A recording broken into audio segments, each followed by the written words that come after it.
I lay on the stone bed of the sacred infirmary, trembling violently. Every doctor in the Wind Kingdom was on edge for my sake. Yet my husband, Lord Ronan, was nowhere to be seen. I was used to his coldness.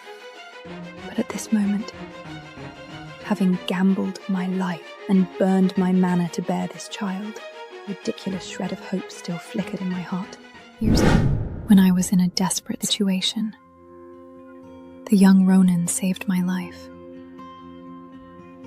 That kindness became my lifelong obsession.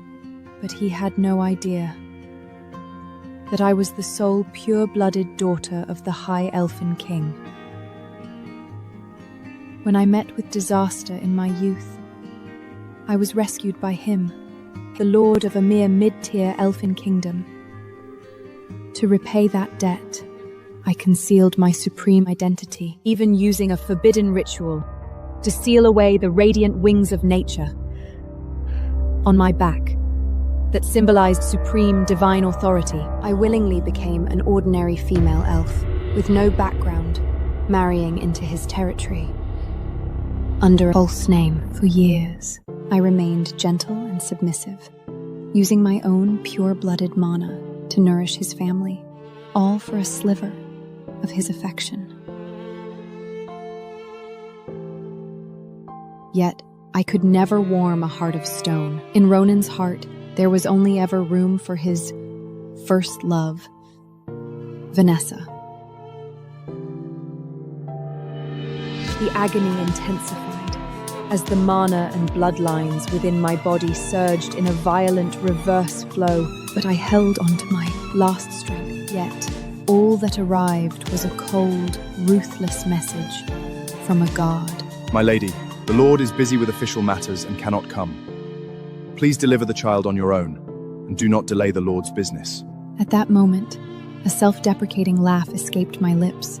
This life of mine and the child in my womb never mattered to him. After an entire day and night of deathly struggle, a soft, fragile wail finally shattered the silence of the infirmary. This was my daughter, a precious treasure, bought at the cost of all my mana. I named her Iris. At that exact moment, my personal guard rushed in to report. My lady! The Lord has finished his external affairs and has returned to the main manor in his unicorn sacred carriage. Within my deadlined heart, a tiny spark suddenly ignited. I instinctively assumed that no matter how cold or selfish he might be, at least he would at least want to look at his newborn flesh and blood. Forcing my exhausted, severely depleted body up, I carefully held my daughter in her swaddling clothes, making my way toward the promenade of the main temple to see my husband. But just as I reached the promenade and looked through the lush courtyard of the sacred elven tree, I froze instantly, the blood in my veins turning to ice. My husband stood there, tall and elegant in his black robes, and right beside him stood a woman, the first love he had yearned for and never forgotten. It was Vanessa.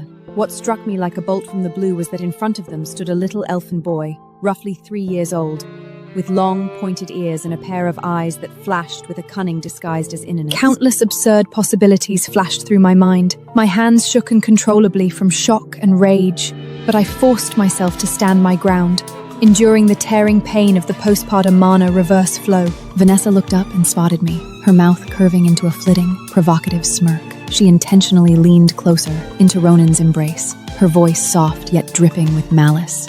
Ronan, so she's the one who stole my man and my title while I was away? Tenderness instantly flooded Ronan's eyes as he wrapped his arm around her. He comforted her softly, even placing a lingering kiss upon her forehead, right in front of me. When he turned to me, his tone was piercingly cold and dismissive. Think nothing of it, Vanessa. You are my true love. I have never loved her. She is nothing more than a tool to manage the tribe. Ronan, look closely. This is the daughter I just risked my life to give you. Look at her, she was just born. Look how beautiful she is. Ronan cast a brief, indifferent glance downward. In his eyes, there was not a shred of paternal emotion, only naked disgust and annoyance. He swiftly averted his gaze, as though looking at his own flesh and blood for even a second longer would defile his relationship with Vanessa. Vanessa's gaze locked onto the infant in my arms, a flash of venom crossing her eyes. Promptly, she lifted her pitiful face, gazing up at Ronan with a trembling sob. Ronan, she has already borne a child for the tribe. Then what about our Jasper? He followed me, wandering among foreign kingdoms, and suffered for 3 long years. He is your eldest son, the future heir of the Wind Kingdom. Looking at that 3-year-old elfin child clinging to their side, I felt as if my soul had been struck by lightning. It turned out that my suspicion was actually the truth. What exactly is going on here? Ronan looked down at me, entirely devoid of guilt, and let out a righteous, cold snort. Good, you saw it. Saves me the trouble of explaining. When Vanessa left 3 years ago, she was already pregnant with my child! For these 3 years, she raised Jasper alone among foreign kingdoms, enduring endless grievance. Now that she has returned, I must make it them properly, restoring everything that belongs to them 1,000 times over! I stared at the picture-perfect family of 3 before me, as a boundless despair swallowed me like a tidal wave. Just as I was on the verge of collapsing, Ronan's mother, Elodie, walked over hoarsely, flanked by attendants. 3-year-old Jasper was incredibly sweet-talked, twitching his delicate little elven ears. He immediately ran over on his short legs and tightly hugged Elodie's leg.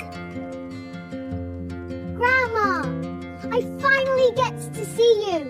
Mother said you are the most benevolent and noble elder in the entire kingdom. Elodie, who was extremely superstitious about bloodlines and male esters, melted instantly. She gathered Jasper into her arms, treating him like her ultimate treasure. Seizing the moment, Vanessa leaned into Ronan's embrace, weeping with feigned grievance. It's all my fault. If I had been stronger, Your perfect grandson wouldn't have spent 3 years starving in exile. Elodie's heart ached for them. She snapped her head around to look at me with my deathly pale face and my weakly wailing daughter, her eyes instantly turning into daggers of piercing disgust. You nearly died just to produce a magicless, useless girl? What a pathetic waste! Pack up that defective brot and drag yourselves to the Withen Tower at the border right now! I won't let you bring your bad luck near my precious grandson. Ronan, Iris is your flesh and blood too. How can you just let them trample all over us? But Ronan's face remained completely indifferent, his tone dripping with disdain. Mother is right. Jasper is the future and hope of Wind Kingdom. The daughter you gave birth to has a dull divine mark. She is utterly unworthy of living in the main manor.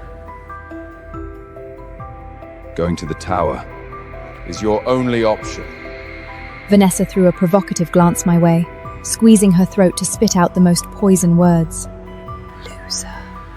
Since you possess no noble bloodline, Staying here will only bring you self-inflicted humiliation.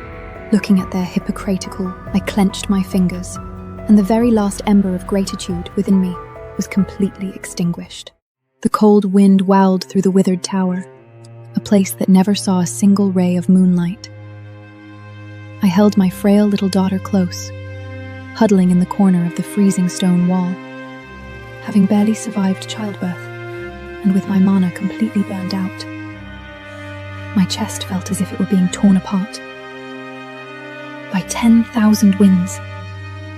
Just when I was completely helpless and desperate, the heavy wooden door of the tower was suddenly pushed open, and Ronan walked in, silhouetted against the light. In that single instant, a ridiculous shred of hope actually flared up once more in my deadland heart. He was the child's father. Had he finally softened, coming to bring some mana to ward off the cold, or to take my daughter and me back, forcing my mana-depleased body up? My pale lips trembled. Did you come to see Iris? She caught a chill, and the divine mark on her forehead is growing weaker and weaker. Please, save her. But before I could even get close, Ronan took a disgusted step backward, Seraphana, as if the child and I were some I only kind of came here to warn you. Stay in your withered tower quietly. Sign this declaration relinquishing your rights as the primary mistress, and don't try any clever tricks. I felt as though I had been struck by lightning. Taking a shocked step back, I stared firmly at the man I had loved with my very life for 3 years. You came all the way to this desolate place, not to cast a single glance at your own daughter, but merely to force me to give up my position. And to warn me? Ronan let out a cold laugh, his eyes filled with arrogance and a fierce protectiveness for Vanessa. Vanessa is kind-hearted, and she suffered terribly while wandering among foreign kingdoms with our child. I will not allow anyone to disrupt Jasper's upbringing. I am warning you. Put away that jealous face of yours. Stay where you belong. And do not provoke Vanessa and her son. If I discover that you dare to secretly harm them, Or attempt to steal the resources that belong to Jasper, I will absolutely show you no mercy! In the darkness, my daughter let out a faint, protesting cry.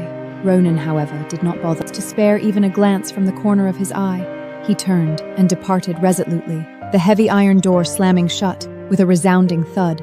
Holding my child, I collapsed into the freezing mud, laughing at my own stupidity.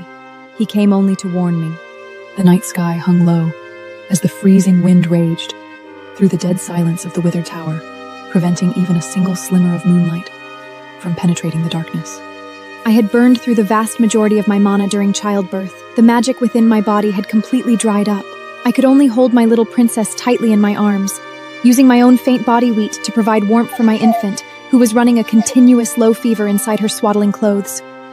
Yet at this very moment, inside the Wind Kingdom's main temple, there was a completely different scene of brilliant lights, music, and extravagant luxury. Vanessa and her son sat on a soft couch covered in the rarest luminescent beast skins, basking in the attention and adoration of all the high-ranking elves in the kingdom. 3-year-old Jasper fluttered the tiny green elven wings that had just begun to develop on his back, holding an exquisite elven sacred berry in his hands, his face completely smeared with juice. Eleda sat high upon her throne, grinning from ear to ear, her eyes overflowing with a doting pride. Watching this warm and harmonious scene, the more Eleda looked at this chubby grandson, the more pleasing he seemed to her eye. Stroking the staff that symbolized her power as the High Priestess, she impatiently turned to prompt my husband, Ronan, who was standing beside her. Ronan, Vanessa and her son have wandered among foreign kingdoms for years, enduring endless hardships. Now my precious eldest grandson is already 3 years old, and the wind-attributed mana within his body is so abundant. How can he continue to stay in the guest room so illegitimately? Tonight, you must have Vanessa and Jasper officially move into the Lord's main manor, into the bedchambers that rightfully belong to the primary mistress and the heir. Ronan lowered his eyes, looking at Vanessa's adoration-filled face, as she leaned coyly against him, and then at the child, who was sweetly calling him father. The scales in his heart had already tipped completely. Without a shred of hesitation, he nodded his agreement coldly on the spot. Mother is right. The best location in the main manor should naturally be reserved for the heir who truly carries the excellent bloodline of our kingdom. Seeing her son agree so readily, Eloi's face flushed with even more delight. Standing up hauntily while leaning on her staff, she addressed all the tribal high officials present in a grand, supreme tone. Not only that, Wind Kingdom has thrived to this day, and our bloodline is supreme. Jasper is exceptionally bright, displaying astonishing magical talent at such a tender age. He deserves the recognition of all kingdoms! I propose that in 3 days, we hold the most grand and magnificent official announcement celebration for 3-year-old Jasper. We shall high-profilely declare him as the primary heir of our Wind Kingdom's future! In 3 days, Jasper would be declared the primary Following her move into the main manor, Vanessa began to carry herself entirely as the queen of the Wind Kingdom. Dressed in extravagant silks, she glided through the temple flanked by her entourage, soaking in the endless, shallow flattery. Yet a stubborn sliver of anxiety remained buried deep in her chest. Whenever night fell, she would catch Ronan standing on the balcony, staring with a conflicted expression towards that dark, desolate, withered tower. Though he spoke with absolute coldness, subconsciously, he still harbored a faint trace of worry for my baby and me. a worry he refused to admit even to himself. This lingering gaze made Vanessa's jealousy and paranoia grow wild. As long as my daughter and I were breathing, her position in Jasper's future would never be safe. An opportunity presented itself sooner than expected. Early this morning, desperate to give my frail daughter a single drop of clean water, my completely helpless self was forced to drag my broken body out of the tower, heading deep into the woods to harvest pure spring water filtered by ancient divine marks. Learning of this, Vanessa's eyes turned ice cold. She knew her moment had arrived. She quietly dismissed the guards around the main manor, taking only a few of her most ruthlessest confidants. As she slipped into the dark, abandoned, withered tower, the wooden door creaked open, letting in the piercing chill. Vanessa stepped over the debris, advancing slow pace by slow pace, until she stopped right in front of the primitive stone bed. Inside her swaddling clothes, newborn Iris was sleeping soundly. Though her little face was pale, the faint golden divine mark shimmering on her forehead radiated an undeniable nobility and purity, a mark that made Vanessa's eyes burn with pure envy. You pathetic little freak. You think you're worthy of Ronan's blood? If you want to blame anyone, blame your useless mother. The mask of innocence slipped from Vanessa's face, her eyes twisting with pure malice. From her wide sleeve, she slowly pulled out a porcelain vial that emitted an eerie green glow. Inside was a forbidden, lethal toxin she had purchased at an exorbitant price from the black market. Soul-eating elixir, specifically designed to dissolve a newborn elf's mana core and cause their soul to rot away inch by inch. With a trembling hand, she popped the cork and violently clamped her fingers over my baby's fragile jaw.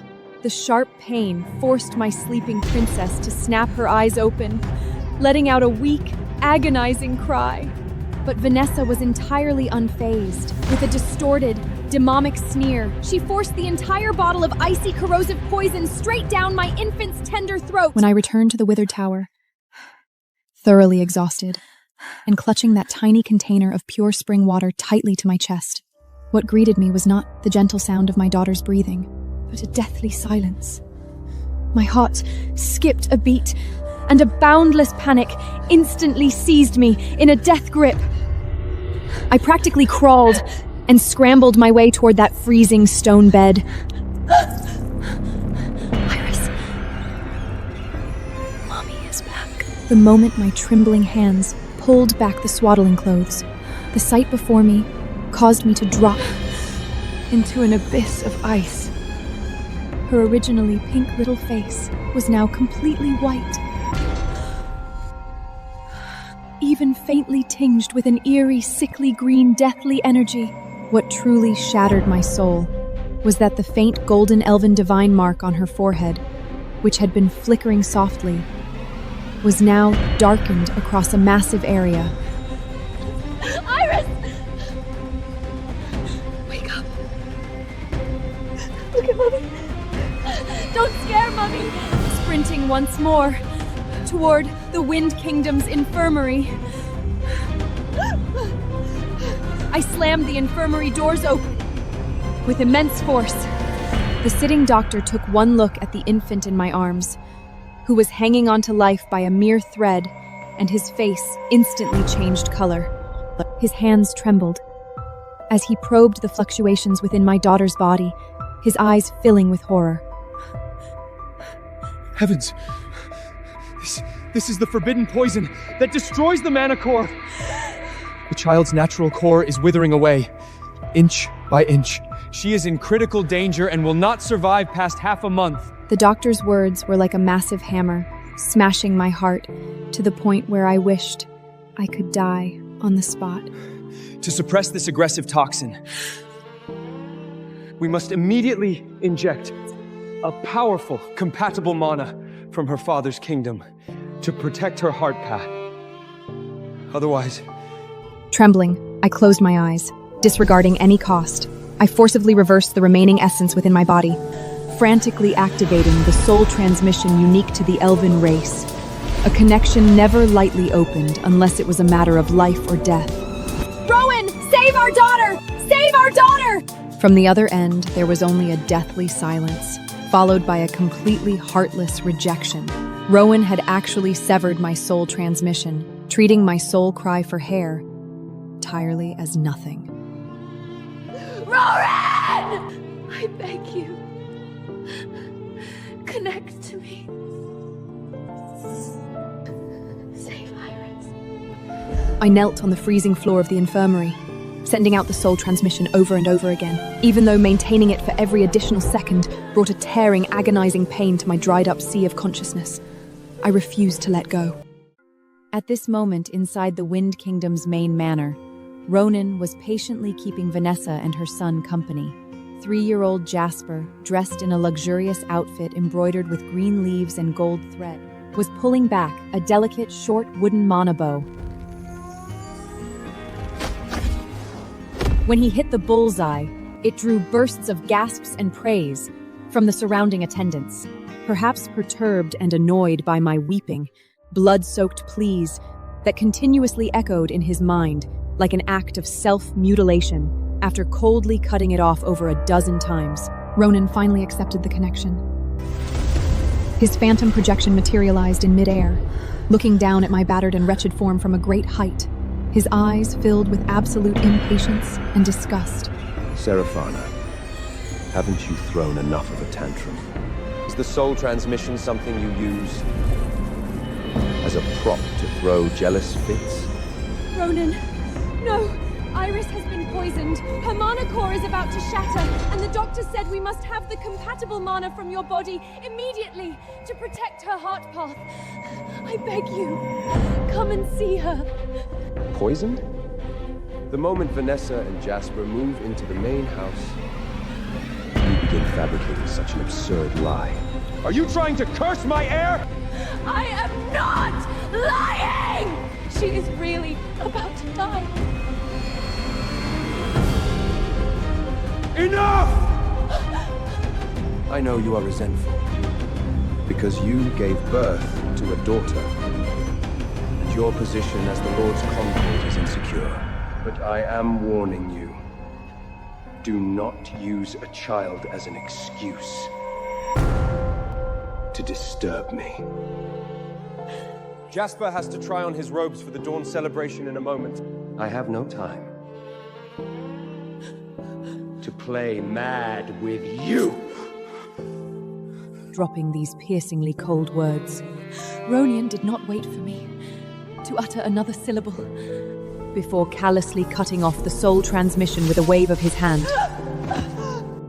The phantom projection in midair dissolved instantly, and along with it, the very last shred of my hope was crushed to pieces. After the soul transmission was severed, Ronan stared at his empty palm, his brow frowned tightly together. Even though he utterly detested Seraphina's jealous fits, he hearing a word like dying still caused a faint, inexplicable wave of irritation and uneasiness to ripple through the depths of his heart. Vanessa, who was watching from the side, keenly captured the shift in Ronan's expression. A flash of panic crossed her eyes, but it was quickly replaced by a profound, calculating look. Vanessa stepped forward gently, consideratively smoothing out the wrinkles on Ronan's robes as she spoke in a strained, high-pitched voice. Ronan, the primary mistress wept so heartbreakingly during the soul transmission. It has left my heart in a bit of a flutter as well. How about we go to the infirmary to take a look right now? After all, the little princess is also your flesh and blood. We absolutely mustn't let anything terrible happen. Seeing Vanessa being so magnanimous and understanding, the irritation in Ronan's heart dissipated quite a bit, and he nodded immediately. Very well. We will do as you say. I want to see what kind of trick she can fabricate. Then I will go prepare some mana spring water to soothe the child's mind. Wait for me a moment. Vanessa turned around, and the moment she was at an angle where Ronan could not see her, the tenderness on her face instantly transformed into a twisted, venomous malice. She did not go to prepare any spring water. Instead, she dispatched Trustficent carrying heavy gold mana crystals to secretly bribe the doctor who had received Iris. When Vanessa accompanied Ronan and arrived at the infirmary in a hurried rush, she took advantage of a gap while Ronan was speaking with the nurses outside, using the excuse of checking in, first to stealthily slip into the patient room ahead of him, entirely unnoticed. Staring at the infant on the hospital bed who was hanging on to life by a mere thread, the divine mark on her forehead flickering errantly. A ruthless gleam flashed through Vanessa's eyes. She pulled an advanced, consecutive illusion potion from her sleeve, a formula capable of temporarily suppressing toxicity and forging a false appearance of health. Pinching the little princess's delicate neck, she poured the illusion potion down without the slightest hesitation. The instant the illusion potion entered her mouth, the sickly green deathly energy on the little princess's face began to recede rapidly, and the divine mark that was on the verge of cracking eerily smoothed over. Even her burning body temperature began to return to normal at a rapid pace. Aside from falling into a deep slumber, she looked exactly like a healthy infant who had merely caught an ordinary chill and was sleeping peacefully. The moment Ronan pushed open the door to the patient room, I was collapsed by the bedside, my eyes filled with absolute disbelief as I stared at my daughter. Just moments ago, after Vanessa came in, under a false pretext, the deathly energy on Iris's face suddenly vanished. Even her shriveled, divine mark smoothed out. Ronan stepped forward with a freezing expression. He only touched her forehead. Irisa, her temperature was normal, her breathing was steady. Then he whipped his head around, staring dead at my deathly pale face. His voice was sharp, cutting, and poisoned. Seraphona! This is the life-threatening danger you spoke of? This is the shattered core you claimed? Her temperature is normal. Her breathing is steady. As the Lord's Concord, you dared to deceive me. Using your newborn daughter as bait for a jealous tantrum. You disgust me. Looking at his furious face, my entire body turned cold. No! Ronan, listen to me! Just moments ago, she was not like this. It was Vanessa! She came in just now. She fed something to Modell. But Ronan did not believe me for even a second. So I turned to the doctor beside us, as if he were my last saving straw. Doctor, speak up! You clearly told me. Had been struck by a forbidden poison. You said it was destroying her core, and she would not survive half a month. But the doctor, who had been pale with terror moments ago, had already accepted Vanessa's massive bribe. He did not dare look at me. Then, syllable by syllable, he pushed me into the abyss. Reporting to the Lord, the little princess merely caught a bit of a breeze, but there may be odor. It is only ordinary discomfort. The primary mistress is unsettled after childbirth, overly sensitive and blowing a small matter out of proportion. My entire world shattered like a bolt from moments of blue. How could it suddenly change? Eu do tapinha and book click para assistir a temporada mais miniseries as na drama box.